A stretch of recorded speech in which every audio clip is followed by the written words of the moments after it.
যারা যারা আমার দোকানে বাকিকে টাকা দিচ্ছেন না তাদের দৃষ্টি আকর্ষণ করছি, চিটার বাটপারদের দৃষ্টি আকর্ষণ।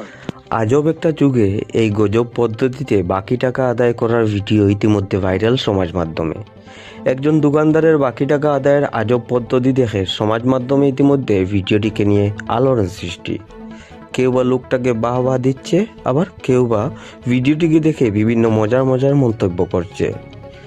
বিচিত্র মানুষের বসবাস আমাদের চারপাশে। চলার পথে তারা গল্প করে, গল্প বানায়, গল্প গাতে, আবার কেউ বা নতুন নতুন কিছু মজার জিনিস মানুষের সামনে তুলে ধরে মানুষকে বিনোদন দিতে চায়। এমনই একটা ভিডিও খবরাখবর টিভির কাছে পৌঁছলো।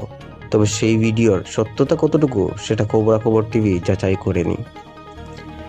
আজব পৃথিবী, আজব মানুষ। এভাবেই দোকান বাকি আদায়ের আজব পদ্ধতি। রফিকুল ইসলাম দোকান বাকি 360 টাকা, মোহাম্মদ জাফর মিয়া দোকান বাকি 440 টাকা। যারা আমার দোকানের বাকি টাকা আদায় করেন নাই, অতি সত্বর টাকা আদায় করুন।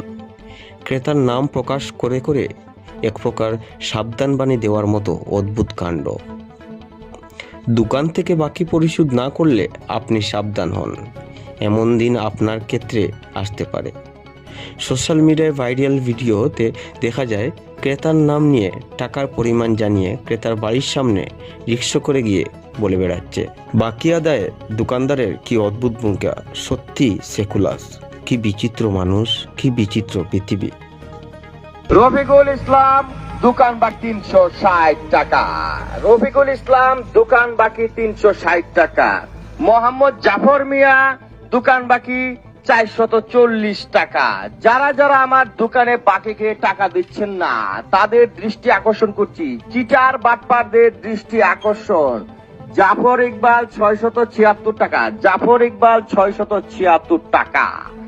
এই পর্যন্ত যারা যারা আমার দোকানে বাকিকে টাকা পরিশোধ করেন নাই তাদের দৃষ্টি আকর্ষণ করছি, অতি দ্রুত আমার দোকান বাকি পরিশোধ করুন।